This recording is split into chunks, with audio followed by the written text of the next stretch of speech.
Hello and welcome to the PFF Fantasy Podcast. I'm your host, Nathan Jahnke, here for Sunday night after the 13 games that we had today, going over the recap of the biggest things that I saw through the 13 games, like I have the last couple Sundays, like I will continue doing throughout Sundays throughout the season. It was a pretty crazy day for NFL games this week.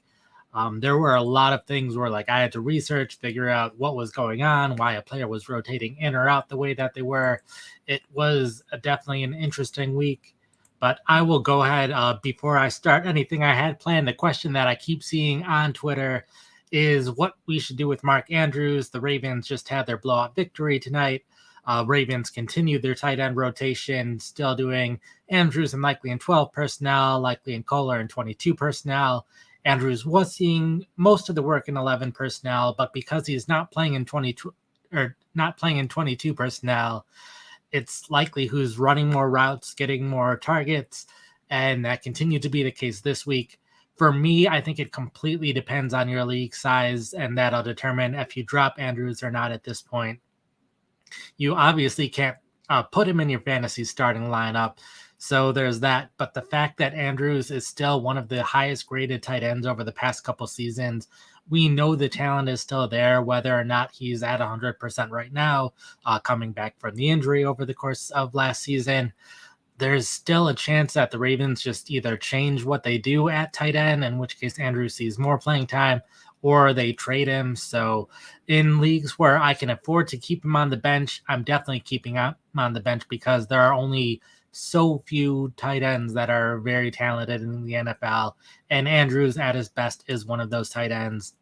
I have someone asking if it's the time to buy low on Andrews. It, like I said, completely depends on the size of your bench. If you have room for him, I would definitely be fine keeping him on the bench and just seeing what happens over the rest of the season. It's a long season. We're just 4 weeks into it. A lot can change. Right now, it doesn't look good because Andrews and Likely as well are both going to see more opportunities when the Ravens are losing games. And I'm not expecting the Ravens to be losing that much more. They've already played the Chiefs, the Bills, the Cowboys, the three teams that were some of the highest ranked teams in the playoffs last year. The Ravens do not face those teams again this year. They have their division games, which will obviously be competitive. They play teams like the Texans. They have Washington, who's been playing very well recently, but there's no games where it's clear two teams that have continued to do well season after season that are still doing well this season that they face. They've already had those games. So I could very well see them playing with leads like they were tonight and not needing to throw the ball a lot. So not looking great for Andrews, but again, the talent is there. First running back situation that I want to cover today is the Tampa Bay Buccaneers. We saw reports throughout the week that Irving was going to see more playing time this week, which was to be expected after how much he was leading the team in rushing yards the first 3 weeks. So it's not surprising that Irving saw more playing time this week. Both running backs ran 10 times for 49 yards. A little ironic that they both had the same rushing total.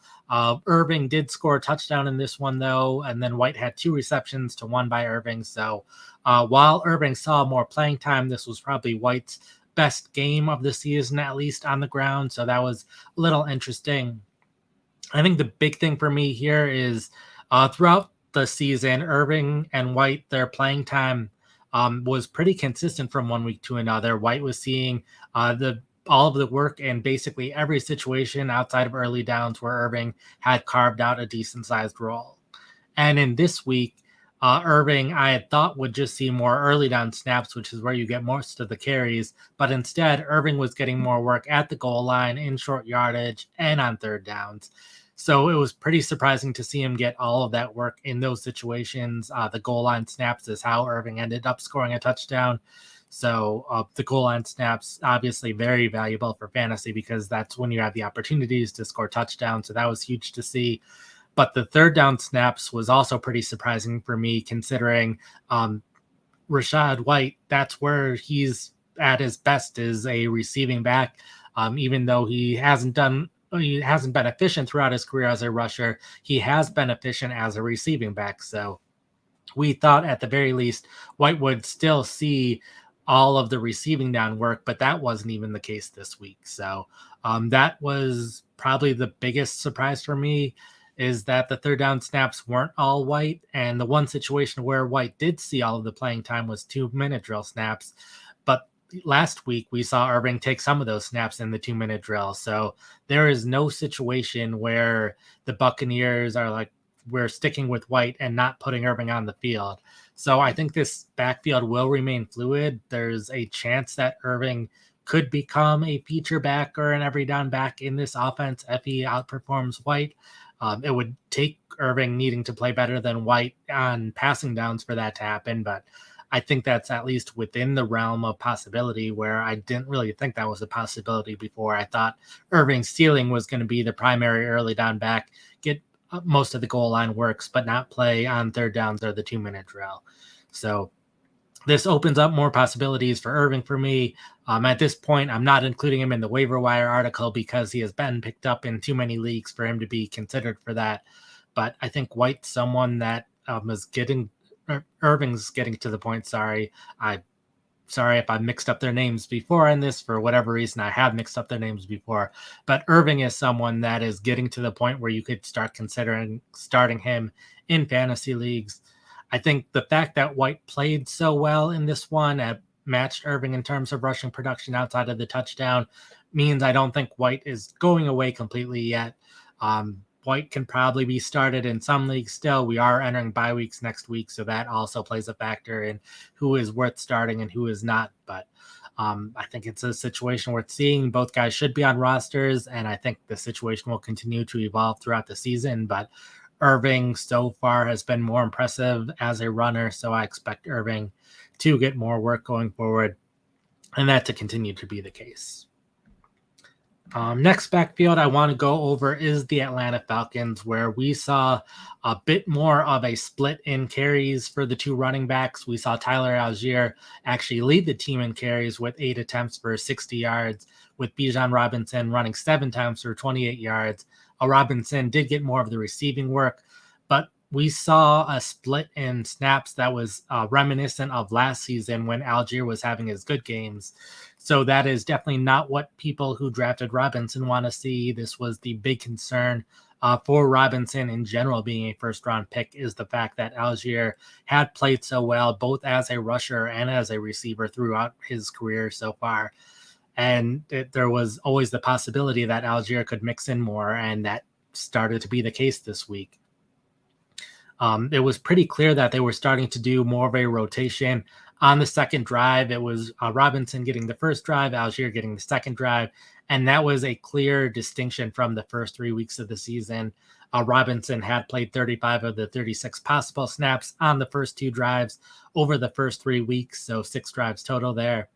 And Algier played all 5 snaps on the second drive today. So that was already a difference. It wasn't necessarily just game script that led to this or anything like that. It was a clear plan by the Falcons at the start of the game that this would be more of a rotation this week. And then Robinson took most of the remaining snaps in the first half after that second drive. But then once the second half hit, it was a clear 2-man rotation. Robinson played 14 snaps in the second half. Algier played 13. Algier ran 7 times in the second half. Robinson only ran twice. So that was a pretty clear switch to Algier as the running back in the second half of this game. I think this will remain kind of fluid going forward. I wouldn't be surprised if we see Robinson bounce back. But Algier has played well when given the opportunities both this year and in past years, so I would not be surprised if Algier continues to see a significant role in this offense. So definitely someone, he's available in I think 40% or so of ESPN leagues. So in a lot of leagues, he's not on the waiver wire, but there are some leagues where Algier will be available. Would be pretty difficult to start him unless we consistently see this kind of role for him where Algier is getting the majority of the carries. I don't see that necessarily happening going forward, but a situation where I definitely want to take more Algier, and it's something where the Falcons have one of the easiest schedules over the rest of the year. It hasn't been the greatest schedule for them to start the year, so I expect them, even though it's been a little bit of a rough start for Atlanta, to start playing better. And if they are playing better and winning more games, that means more snaps for the running backs in general, which means Algier could see double-digit touches in games in the future. So definitely someone I would want to prioritize at this point of the season. Robinson potentially a buy low option specifically because of that schedule, but it's worth seeing what happens after just one game where things were decently consistent over the first 3 games. Next backfield I want to cover is the Jets with Breece Hall, another running back that was drafted in the first round. We legitimately had reason to be concerned about Robinson as a first-round pick because Tyler Algier was there. We did not anticipate Braylon Allen being as good as he's been so far this season. Hall had a very rough game, 10 carries, 4 yards, 2 receptions for 14 yards, where Allen ran the ball 8 times for 34 yards, caught a pass for 12 yards. The weather wasn't great in this game, so that's definitely worth considering, but it's simple that Allen has just played very well so far this season. Allen has pretty consistently cut into that time on early downs each week. If you've looked at these pie graphs, each and every week, Allen's part of the pie just keeps getting bigger and bigger on those early downs. Hall did dominate snaps in the first half, 31 out of 38 snaps. But then in the second half, it was a near even split. So pretty similar to what we saw with the Atlanta backfield. But we've seen Braylon Allen getting more and more work each week, but Allen at this point has just been the better runner over a 4-game sample. Allen's gained first downs at 30% of his carries compared to just 16% for Hall over the course of the season. Both have 3 runs of over 10 yards, even though Hall has run the ball a bit more. And Allen just keeps playing well when given the opportunity, so I would not be at all surprised if Allen continues to mix in this backfield. Breece Hall still the clear primary receiving back on the team, still going to get significant playing time, still definitely someone worth putting in fantasy starting lineups. It's just hard to see Hall getting to the point where he's worth that first-round pick that people were paying for him, which there were a lot of reasons to potentially be concerned for Hall. Allen wasn't one of them for me. I was more concerned about his target share, which he did not get many targets this week, but that's a big reason why I was a proponent of drafting a wide receiver in the middle parts of the first round, even though some of those players have dealt with injuries this year or have gone through various things like that. So that hasn't necessarily worked out either. A lot of the first-round picks haven't quite been worth first-round picks so far this season, but been an interesting start for running backs across the league for sure. Last backfield I want to cover today is the Kansas City Chiefs. We saw Kareem Hunt get added to the active roster, and then Keontae Ingram was cut from the team. I'm assuming he'll go back to the practice squad, but Hunt clearly on the team right now.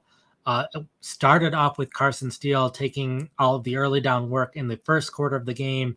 Samaje Perine was the receiving back throughout the game, did get that 1 touchdown, but I'm not expecting Perine's role to really change, and it's been pretty similar to past weeks, so not going to cover him too much. But Steele, in those 3 drives, he fumbled a run on the first drive of the game, which was not great to see. They did put him back on the field for both the second and the third drive. And then Kareem Hunt in the second quarter completely took over. Hunt took all of the early down snaps in the second quarter of the game. Steele did not play in the second quarter.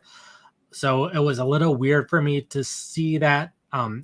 Typically, if a player fumbles the ball, it's the drive immediately afterwards that they would get substituted out. So I'm not sure if the fumble had much to do with this, or if it was just Hunt was playing better, but Steele outside of the fumble didn't really give any opportunities to do much with the ball, even though he got the start. So I don't know for sure if Hunt was seeing so much snaps over the rest of the game because of the fumble or not. I think we really need another game to be sure. In the second half of the game, Carson did get more snaps, but Hunt was the primary running back outside of Perine taking the passing down opportunities. So Hunt is available on the waiver wire in a lot of leagues. I wasn't too high on him because I thought Carson would just continue seeing the clear majority of early down snaps, but that wasn't the case this week.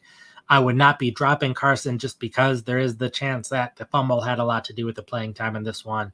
Hunt did look fine as a runner, and it's also worth noting Clyde Edwards-Helaire is eligible to return to the team next week. That could further complicate the situation. So it's probably a situation where you can't start any of the running backs, at least for a little bit. If we do see Hunt start next week and continue to see a majority of early down snaps, then I think we can reach the point where Hunt is worth starting in fantasy leagues. Probably my top waiver option at running back this week, but it'll be worth seeing. Before I get to my last situation I want to cover today, just want to go through a couple of things in the chat. A question about the Chiefs wide receivers with Rashee Rice looking like he's done for the year. Which wide receivers are we considering there? I think Xavier Worthy is the clear wide receiver who has an opportunity to do well in fantasy football this year on the team. Hasn't seen enough targets so far this year, but he's definitely been the one to see the playing time and has made a couple plays throughout the year. And we are in the first month of his rookie season. We have seen rookie wide receivers get better throughout the year all the time. So I would not be at all surprised if Worthy is the clear top wide receiver in Kansas City. I do think it'll help Travis Kelce consistently play well, which he hadn't been doing the first 3 weeks, but did play well this week. Kelce, I noted in the recap article as well, has been seeing more playing time this year compared to last year. Already with 3 games with, I think it was 88% of snaps or more. I think that was the threshold in this game, but possibly 87%. And he had only done that in 3 games all of last year. So definitely playing more, and I think this will get him more targets. I don't think people who have Worthy will be trading him at this point, so I don't know if you can trade for Worthy, unfortunately. If there's anyone off the waiver wire out of the rest of the receivers, my bet would be Juju Smith-Schuster. I will be including Smith-Schuster in my waiver article. Hasn't shown a ton so far this year. Was the clear third wide receiver on the team once Rice went down in the game today. My big thing with Smith-Schuster is 2 years ago, he had the 900-plus yard season with Kansas City, being their primary slot receiver.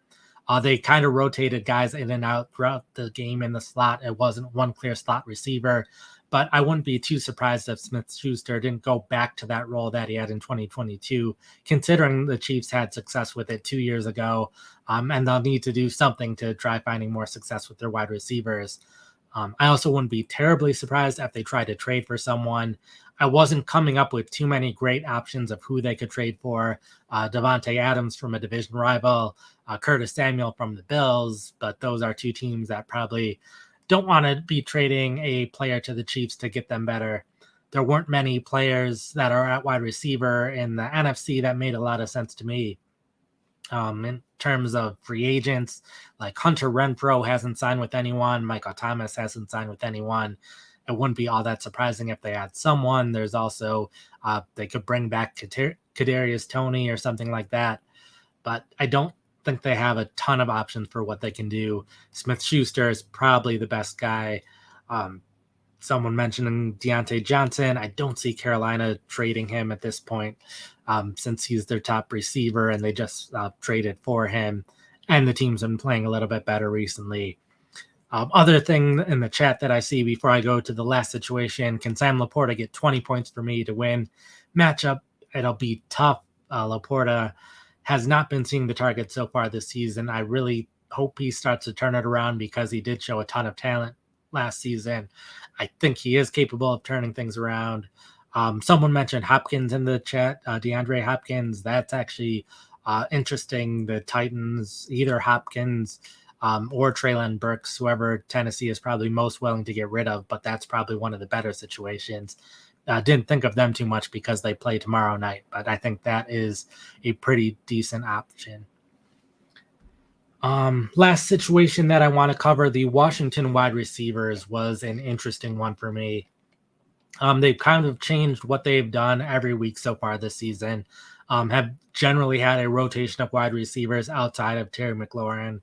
The first 3 weeks, McLaurin basically seeing similar amount of playing time as previous seasons, playing nearly every snap in 11 personnel over the first 3 games, played 111 out of 116 snaps in 11 personnel.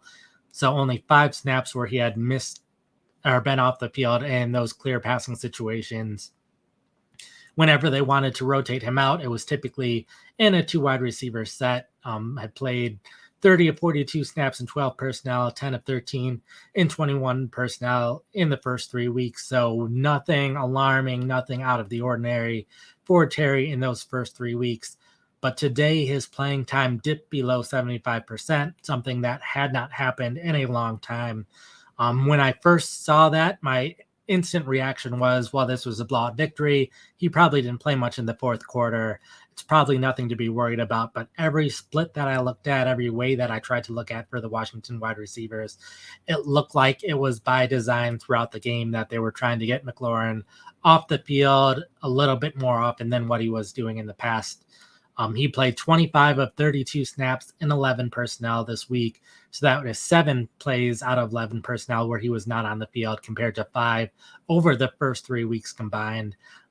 That included 3 plays in the first half of the game, back when the game was still within reach. It was still a close game at that point. So it seemed by design. It's only by a couple of plays at that point. And then the fact that it was a blowout probably contributed a little bit near the end of the game. But it was still interesting to see that even if it wasn't the blowout, I still would have expected this to be his lowest percentage of offensive snaps outside of week 2 last season, which I don't remember what happened week 2 last season that had McLaurin see fewer snaps that week. But it's possible Washington is rotating their wide receivers a little bit more to keep them fresh. They've had a rotation at tight ends to keep their tight ends fresh, a rotation at running backs, even though Austin Eckler was hurt. Robinson did not see that much more snaps this week, so it looks like this is part of the philosophy of the offense, is rotating guys in and out, and that looks like McLaurin could be part of that going forward. It's also a possibility that we see him bounce back next week, and this game is just the anomaly out of the group. Not really reacting to or doing anything about this. If you have Terry McLaurin, I'm not getting rid of him at this point with how well Washington's offense has been playing. Not trying to trade for him because this could be a good thing or a bad thing for him going forward. It's just something that I found interesting going through the snaps, and I will be interested to see what happens next week to see if this is a trend that continues or if it's just a one-time thing. I have a couple things about the Bengals backfield here. I can touch on that briefly before I sign off. I do have it in more detail in my recap. Basically, we saw more of a split on early downs than we've seen the previous 2 weeks. Zach Moss, Chase Brown, both playing a near even amount on early downs. The one thing that we've consistently seen is Zach Moss playing on passing downs. That continued to be the case this week. So Zach Moss, for me, is still the better of the 2 running backs to have in fantasy because he's getting that passing down work. They were splitting goal line snaps. Brown happened to be the one scoring at the goal line this week. Don't think it'll necessarily be Brown always scoring the touchdowns. A possibility Brown starts seeing more snaps on early downs and becomes the primary person. Both guys that I'm interested in having on my roster because I could very well see the Bengals starting to turn things around. And if there are more games where the Bengals are clearly winning like they were this week, I know it was against Carolina, so not the most encouraging team to be up against. But if Cincinnati starts playing better, then there are going to be more games this week where both players are seeing double-digit carries. So both are worth having on your roster. And if the Bengals start playing better and better, then there's a chance both players are fantasy starters going forward. So I think that's going to cover it for me tonight. If you have questions about any other situation, the fantasy recap article is up on the website, was going up live throughout the day with games getting updated. As I was going through them, there were more than these 5 interesting things that happened. A lot of injuries that happened this week, so a lot of players replacing those injured players that I'd go over through the during the recap, and then a lot of just running backs that saw different amounts of playing time this week compared to past weeks. A couple of wide receivers, particularly some rookie wide receivers, who saw more playing time this week than the last few weeks. So some good things out of the rookie wide receivers that could happen going forward. So if you want to know more about not just the skill players, but the defensive players, the offensive line, or if you want to know how well the players played, not just who was on the field and the snaps that they took and the rotations and those kind of things, you definitely want a PFF Plus subscription. That'll get you our premium stats. So you can see that not just for this week, but the previous weeks as well and the previous seasons. With that subscription, that'll also get you access to all of my premium articles. That includes the waiver wire article that will be up by the time all of us are waking up tomorrow morning. And then start sit, 5 to add, 5 to buy low, 5 to sell high.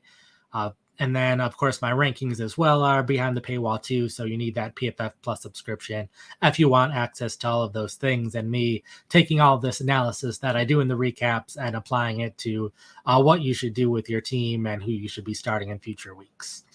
Outside of that, podcast-wise, I will be back with John on Tuesday morning, like I always do, going over the waiver wire. John also has his IDP recap. That'll be going up tomorrow morning. John will also have his usual IDP episode later in the week, and then he will also have Start Sit with Nick. That's on Thursdays. So we have the normal schedule like usual with the podcast. My written content article schedule is exactly the same as it's been the past couple weeks. So if you've been with us for a while, you can expect us to continue with that schedule for the basically rest of the season. So I will look forward to finishing the waiver article. I'll look forward to being with the podcast and having you all listen again. And until next time, peace out.